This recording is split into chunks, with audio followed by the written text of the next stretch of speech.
Chivalry by Neil Gaiman. Mrs. Whittaker found the Holy Grail. It was under a fur coat. Every Thursday afternoon, Mrs. Whittaker walked down to the post office to collect her pension, even though her legs were no longer what they were, and on the way back home she would stop in at the Oxfam shop and buy herself a little something. The Oxfam shop sold old clothes, knickknacks, oddments, bits and bobs, and large quantities of old paperbacks, all of them donations. Second-hand flotsam, often the house clearances of the dead. All the profits went to charity. The shop was staffed by volunteers. The volunteer on duty this afternoon was Marie, 17, slightly overweight, and dressed in a baggy mauve jumper that looked like she had bought it from the shop. Marie sat by the till with a copy of Modern Woman magazine, filling out a Reveal Your Hidden Personality questionnaire. Every now and then she'd flip to the back of the magazine and check the relative points assigned to an A, B or C answer, before making up her mind how she'd respond to the question. Mrs. Whittaker puttered around the shop. They still hadn't sold the stuffed cobra, she noted. It had been there for 6 months now, gathering dust, glass eyes gazing balefully at the clothes racks and the cabinet filled with chipped porcelain and chewed toys. Mrs. Whittaker patted its head as she went past. She picked out a couple of Mills and Boon novels from a bookshelf, Her Thundering Soul and Her Turbulent Heart, a shilling each, and gave careful consideration to the empty bottle of Matteo's Rosé with a decorative lampshade on it, before deciding she really didn't have anywhere to put it. She moved a rather threadbare fur coat, which smelled badly of mothballs.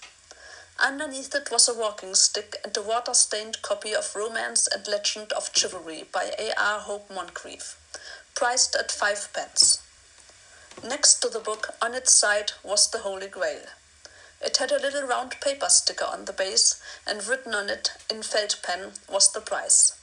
30 pence. Mrs. Whittaker picked up the dusty silver goblet and appraised it through her thick spectacles. "This is nice," she called to Marie. Marie shrugged. "It'd look nice on the mantelpiece." Marie shrugged again. Mrs. Whittaker gave 50 pence to Marie, who gave her 10 pence change and a brown paper bag to put the books and the Holy Grail in. Then she went next door to the butcher's and bought herself a nice piece of liver. Then she went home. The inside of the goblet was thickly coated with a brownish-red dust. Mrs. Whittaker washed it out with great care, then left it to soak for an hour in warm water with a dash of vinegar added. Then she polished it with metal polish until it gleamed, and she put it on the mantelpiece in her parlor, where it sat between a small, soulful china basset hound and a photograph of her late husband, Henry, on the beach at Frinton in 1953. She had been right. It did look nice. For dinner that evening she had the liver fried in breadcrumbs with onions. It was very nice. The next morning was Friday. On alternate Fridays, Mrs. Whittaker and Mrs. Greenberg would visit each other. Today it was Mrs. Greenberg's turn to visit Mrs. Whittaker. They sat in the parlor and ate macaroons and drank tea. Mrs. Whittaker took 1 sugar in her tea, but Mrs. Greenberg took sweetener, which she always carried in a handbag in a small plastic container. "That's nice," said Mrs. Greenberg, pointing to the Grail. "What is it?"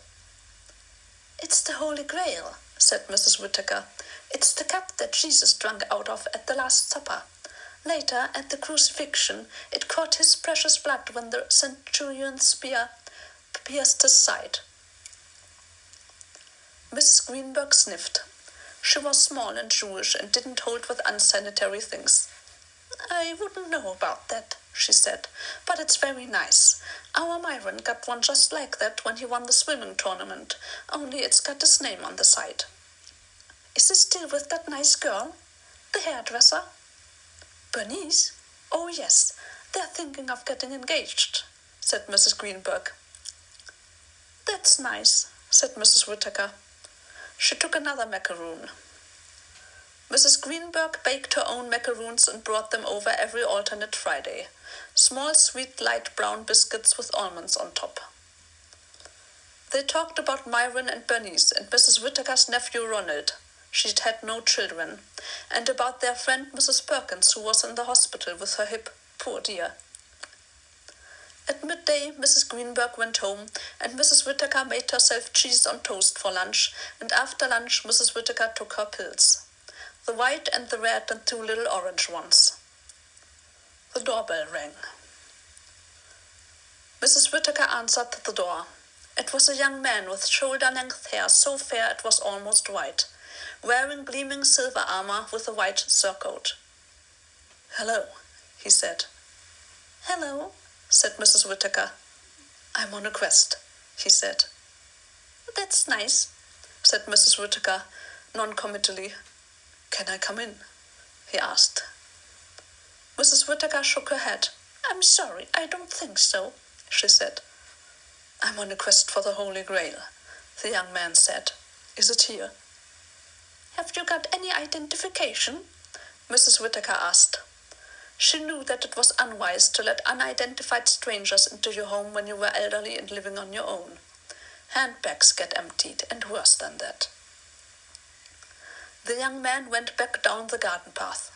His horse, a huge grey charger, big as a shire horse, its head high and its eyes intelligent, was tethered to Mrs. Whittaker's garden gate. The knight fumbled in the saddlebag and returned with a scroll. It was signed by Arthur, King of all Britons, and charged all persons of whatever rank or station to know that here was Galad, Knight of the Table Round, and that he was on a right high and noble quest. There was a drawing of the young man below that. It wasn't a bad likeness. Mrs. Whittaker nodded. She had been expecting a little card with a photograph on it, but this was far more impressive. "I suppose you had better come in," she said. They went into her kitchen. She made Galad a cup of tea, then she took him into the parlor. Galad saw the grail on her mantelpiece and dropped to one knee. He put down the teacup carefully on the russet carpet. A shaft of light came through the net curtains and painted his odd face with golden sunlight and turned his hair into a silver halo. "It is truly the Sangreal," he said very quietly. He blinked his pale blue eyes 3 times, very fast, as if he were blinking back tears. He lowered his head as if in silent prayer. Galad stood up again and turned to Mrs. Whittaker. "Gracious lady, keeper of the Holy of Holies, let me now depart this place with the blessed chalice, that my journeyings may be ended and my cares fulfilled." "Sorry?" said Mrs. Whittaker. Galad walked over to her and took her old hands in his. "My quest is over," he told her. "The Sangreal is finally within my reach." Mrs. Whittaker pursed her lips. "Can you pick up your teacup and saucer, please?" she said. Galad picked up his teacup apologetically. "No, I don't think so," said Mrs. Whittaker. "I rather like it there. It's just right, between the dog and the photograph of my Henry." "Is it gold you need? Is that it? Lady, I can bring you gold."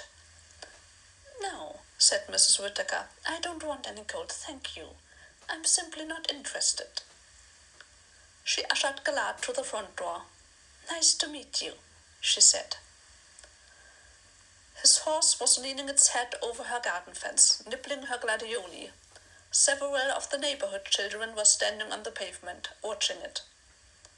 Galad took some sugar lumps from the saddlebag and showed the braver of the children how to feed the horse, their hands held flat. The children giggled. One of the older girls stroked the horse's nose. Galad swung himself up onto the horse in one fluid movement. Then the horse and the knight trotted off down Hawthorne Crescent. Mrs. Whittaker watched them until they were out of sight, then sighed and went back inside. The weekend was quiet. On Saturday, Mrs. Whittaker took the bus into Maresfield to visit her nephew Ronald, his wife Euphonia, and their daughters Clarissa and Dillian. She took the macaron cake she had baked herself. On Sunday morning, Mrs. Whittaker went to church. Her local church was St. James the Less, which was a little more, don't think of this as a church, think of it as a place where like-minded friends hang out and are joyful, than Mrs. Whittaker felt entirely comfortable with. But she liked the vicar, the Reverend Bartholomew, when he wasn't actually playing the guitar. After the service, she thought about mentioning to him that she had the Holy Grail in her front parlor, but decided against it. On Monday morning, Mrs. Whittaker was working in the back garden. She had a small herb garden she was extremely proud of. Dill, vervain, mint, rosemary, thyme, and a wild expanse of parsley. She was down on her knees, wearing thick green gardening gloves, weeding and picking out slugs and putting them in a plastic bag. Mrs. Whittaker was very tender-hearted when it came to slugs. She would take them down to the back of her garden, which bordered on the railway line, and throw them over the fence. She cut some parsley for the salad. There was a calf behind her. Gillard stood there, tall and beautiful, his armor glinting in the morning sun. In his arms he held a long package, wrapped in oiled leather. "I'm back," he said. "Hello," said Mrs. Whittaker. She stood up rather slowly and took off her gardening gloves. "Well," she said, "now you're here, you might as well make yourself useful." She gave him the plastic bag full of slugs and told him to tip the slugs out over the back of the fence. He did. Then they went into the kitchen. "Tea or lemonade?" she asked. "Whatever you're having," Gillard said. Mrs. Whittaker took a jug of her homemade lemonade from the fridge and sent Gillard outside to pick a sprig of mint. She selected 2 tall glasses. She washed the mint carefully and put a few leaves in each glass, then poured the lemonade. "Is your horse outside?" she asked. "Oh, yes. His name is Grizzle." "And you've come a long way, I suppose?" "A very long way." "I see," said Mrs. Whittaker. She took a blue plastic basin from under the sink and half filled it with water. Gillard took it out to Grizzle. He waited while the horse drank and brought the empty basin back to Mrs. Whittaker. "Now," she said, "I suppose you're still after the Grail." "Aye, still do I seek the strong Grail," he said. He picked up the leather package from the floor, put it down on her tablecloth and unwrapped it. "For it, I offer you this." It was a sword, its blade almost 4 feet long. There were words and symbols traced elegantly along the length of the blade. The hilt was worked in silver and gold, and a large jewel was set in the pommel. "It's very nice," said Mrs. Whittaker doubtfully. "This," said Gillard, "is the sword Balmung, forged by Wayland Smith in the dawn times. Its twin is Flamberge. Who wears it is unconquerable in war and invincible in battle. Who wears it is incapable of a cowardly act or an ignoble one. Set in its pommel is the sardonyx spurcone, which protects its possessor from poison slipped into wine or ale, and from the treachery of friends." Mrs. Whittaker peered at the sword. "It must be very sharp," she said after a while. "It can slice the falling hair in twain. Nay, it could slice a sunbeam," said Gillard proudly. "Well, then, maybe you ought to put it away," said Mrs. Whittaker. "Don't you want it?" Gillard seemed disappointed. "No, thank you," said Mrs. Whittaker. It occurred to her that her late husband, Henry, would have quite liked it. He would have hung it on the wall in his study next to the stuffed carp he had caught in Scotland and pointed it out to visitors. Gillard rewrapped the old leather around the sword Balmung and tied it up with white cord. He sat there, disconsolate. Mrs. Whittaker made him some cream cheese and cucumber sandwiches for the journey back and wrapped them in grease-proof paper. She gave him an apple for Grizzle. He seemed very pleased with both gifts.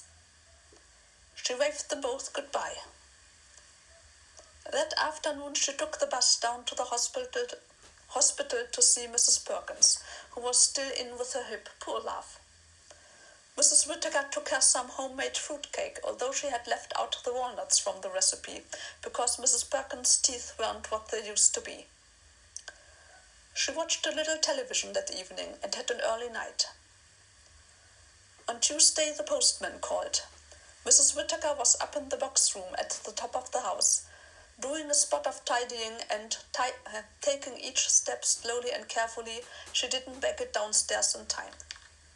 The postman had left her a message which said that he'd tried to deliver a packet, but no one was home. Mrs. Whittaker sighed. She put the message into her handbag and went down to the post office. The package was from her niece Chivalry in Sydney, Australia. It contained photographs of her husband, Wallace, and her two daughters, Dixie and Violet, and a conch shell packed in cotton wool.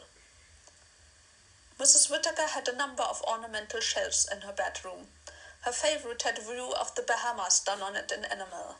It had been a gift from her sister, Ethel, who had died in 1983.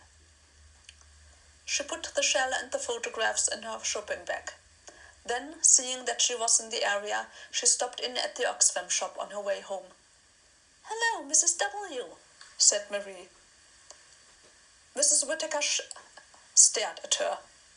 Marie was wearing lipstick, possibly not the best shade for her, nor particularly expertly applied, but, thought Mrs. Whittaker, that would come with time, and a rather smart skirt. It was a great improvement. "Oh, hello, dear," said Mrs. Whittaker. "There was a man in here last week asking about that thing you bought, the little metal cup thing. I told him where to find you. You don't mind, do you?" "No, dear," said Mrs. Whittaker. "He found me." "It was really dreamy. Really, really dreamy," sighed Marie wistfully. "I could have gone for him. And he had a big white horse and all," Marie concluded. She was standing up straighter as well, Mrs. Whittaker noted approvingly. On the bookshelf, Mrs. Whittaker found a new Mills and Boon novel, Her Majestic Passion, although she hadn't yet finished the two she had bought on her last visit. She picked up the copy of Romance and Legend of Chivalry and opened it. It smelled musty. Ex Libris Fisher was neatly handwritten at the top of the first page in red ink. She put it down where she had found it. When she got home, Galad was waiting for her. He was giving the neighborhood children rides on Grizzle's back, up and down the street. "I'm glad you're here," she said. "I've got some cases that need moving." She showed him up to the box room in the top of the house. He moved all the old suitcases for her, so she could get to the cupboard at the back. It was very dusty up there. She kept him up there most of the afternoon, moving things around while she dusted. Galad had a cut on his cheek, and he held one arm a little stiffly.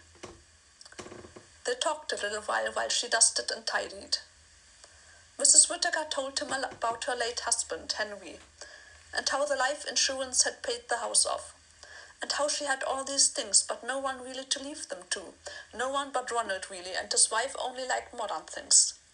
She told him how she had met Henry during the war, when he was in the ARP and she hadn't closed the kitchen blackout curtains all the way, and about the 6 penny dances they went to in the town, and how they'd gone to London when the war had ended and she'd had her first drink of wine. Galad told Mrs. Whittaker about his mother Elaine, who was flighty and no better than she should have been and something of a witch to boot, and his grandfather, King Palace, who was well-meaning although at best a little vague, and of his youth in the castle of Blion on the Joyous Isle, and his father, whom he knew as Le Chevalier Malfait, who was more or less completely mad and was in reality Lancelot du Lac, greatest of knights in disguise and bereft of his wits, and of Galad's days as a young squire in Camelot. At 5 o'clock, Mrs. Whittaker surveyed the box room and decided that it met with her approval. Then she opened the window so the room could air, and they went downstairs to the kitchen, where she put on the kettle. Galad sat down at the kitchen table. He opened the leather-pursed at his waist and took out a round white stone. It was about the size of a cricket ball. "My lady," he said, "this is for you, and you give me the sangre." Mrs. Whittaker picked up the stone, which was heavier than it looked, and held it up to the light. It was milkily translucent, and deep inside it flecks of silver glittered and glinted in the late afternoon sunlight. It was warm to the touch. Then, as she held it, a strange feeling crept over her. Deep inside she felt stillness and a sort of peace. Serenity, that was the word for it. She felt serene. Reluctantly, she put the stone back on the table. "It's very nice," she said. "That is the philosopher's stone which our forefather Noah hung in the ark to give light when there was no light. It can transform base metals into gold, and it has certain other properties," Galad told her proudly. "And that isn't all. There's more. Here." From the leather bag he took an egg and handed it to her. It was the size of a goose egg and was a shiny black collar, mottled with scarlet and white. When Mrs. Whittaker touched it, the hairs on the back of her neck prickled. Her immediate impression was one of incredible heat and freedom. She heard the crackling of distant fires, and for a fraction of a second she seemed to feel herself far above the world, swooping and diving on wings of flame. She put the egg down on the table, next to the philosopher's stone. "That is the egg of the phoenix," said Galad. "From far Araby it comes. One day it will hatch out into the phoenix bird itself. And when its time comes, the bird will build a nest of flame, lay its egg, and die, to be reborn in flame in a later age of the world." "I thought that was what it was," said Mrs. Whittaker. "And last of all, lady," said Galad, "I have brought you this." He drew it from his pouch and gave it to her. It was an apple, apparently carved from a single ruby, on an amber stem. A little nervously she picked it up. It was soft to the touch, deceptively so. Her fingers bruised it, and ruby-colored juice from the apple ran down Mrs. Whittaker's hand.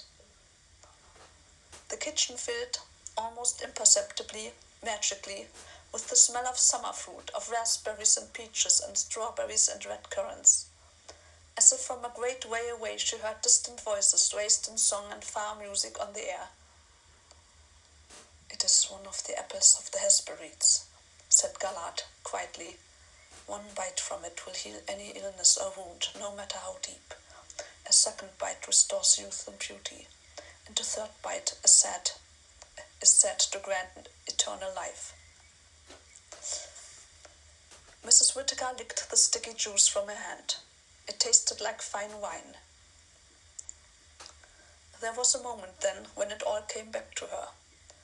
How it was to be young, to have a firm, slim body that would do whatever she wanted it to do, to run down a country lane for the simple, unladylike joy of running, to have men smile at her just because she was herself and happy about it. Mrs. Whittaker looked at Sir Galad, most comely of all knights, sitting fair and noble in her small kitchen. She caught her breath. "And that's all I have brought for you," said Galad. "They weren't easy to get either." Mrs. Whittaker put the ruby fruit down on her kitchen table. She looked at the philosopher's stone and the egg of the phoenix and the apple of life. Then she walked into her parlor and looked at the mantelpiece, at the little china basset hound and the Holy Grail, and the photograph of her late husband Henry, shirtless, smiling and eating an ice cream in black and white, almost 40 years away. She went back into the kitchen. The kettle had begun to whistle. She poured a little steaming water into the teapot, swirled it around, and poured it out. Then she added 2 spoonfuls of tea and one for the pot and poured in the rest of the water. All this she did in silence. She turned to Galad then, and she looked at him. "Put that apple away," she told Galad firmly. "You shouldn't offer things like that to old ladies. It isn't proper." She paused then. "But I'll take the other 2, she continued after a moment's thought. "They look nice on the mantelpiece. And 2 for 1's fair, or I don't know what is." Galad beamed. He put the ruby apple into his leather pouch. Then he went down on one knee and kissed Mrs. Whittaker's hand. "Stop that," said Mrs. Whittaker. She poured them both cups of tea, after getting out the very best china, which was only for special occasions. They sat in silence, drinking their tea. When they had finished their tea, they went into the parlour. Galahad crossed himself and picked up the grail. Mrs. Whittaker arranged the egg and the stone where the grail had been. The egg kept tipping on one side, and she propped it up against the little china dog. "They do look very nice," said Mrs. Whittaker. "Yes," agreed Galahad. "They look very nice." "Can I give you anything to eat before you go back?" she asked. He shook his head. "Some fruit cake," she said. "You may not think you want any now, but you'll be glad of it in a few hours' time. And you should probably use the facilities. Now, give me that and I'll wrap it up for you." She directed him to the small toilet at the end of the hall and went into the kitchen, holding the grail. She had some old Christmas wrapping paper in the pantry, and she wrapped the grail in it and tied the package with twine. Then she cut a large slice of fruit cake and put it in a brown paper bag, along with a banana and a slice of processed cheese in silver foil. Galahad came back from the toilet. She gave him the paper bag and the holy grail. Then she went up on tiptoes and kissed him on the cheek. "You're a nice boy," she said. "You take care of yourself." He hugged her, and she shooed him out of the kitchen and out of the back door, and she shut the door behind him. She poured herself another cup of tea and cried quietly into a Kleenex, while the sound of hoofbeats echoed down Hawthorne Crescent.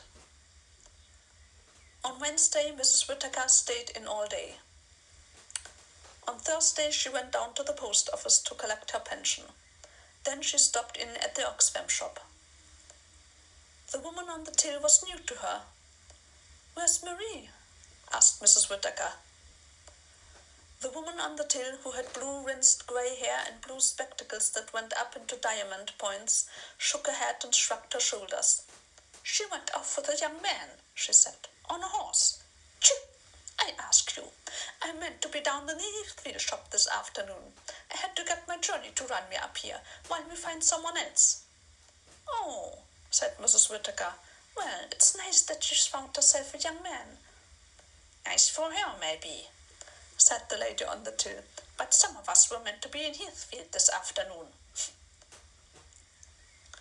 On a shelf near the back of the shop, Mrs. Whittaker found a tarnished old silver container with a long spout.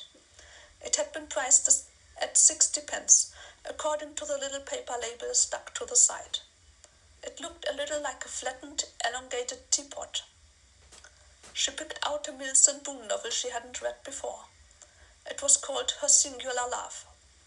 She took the book and the silver container up to the woman on the till. 65p, my dear," said the woman, picking up the silver object, staring at it. "Funny old thing, isn't it? Came in this morning." It had writing carved along the side in blocky old Chinese characters and an elegant arcing handle. "Some kind of oil can, I suppose?" "No, it's not an oil can," said Mrs. Whittaker, who knew exactly what it was. "It's a lamp." There was a small metal finger ring, unornamented, tied to the handle of the lamp with brown twine. "Actually," said Mrs. Whittaker, "on second thoughts, I think I'll just have the book." She paid her 5p for the novel and put the lamp back where she had found it, in the back of the shop. After all, Mrs. Whittaker reflected as she walked home, it wasn't as if she had anywhere to put it.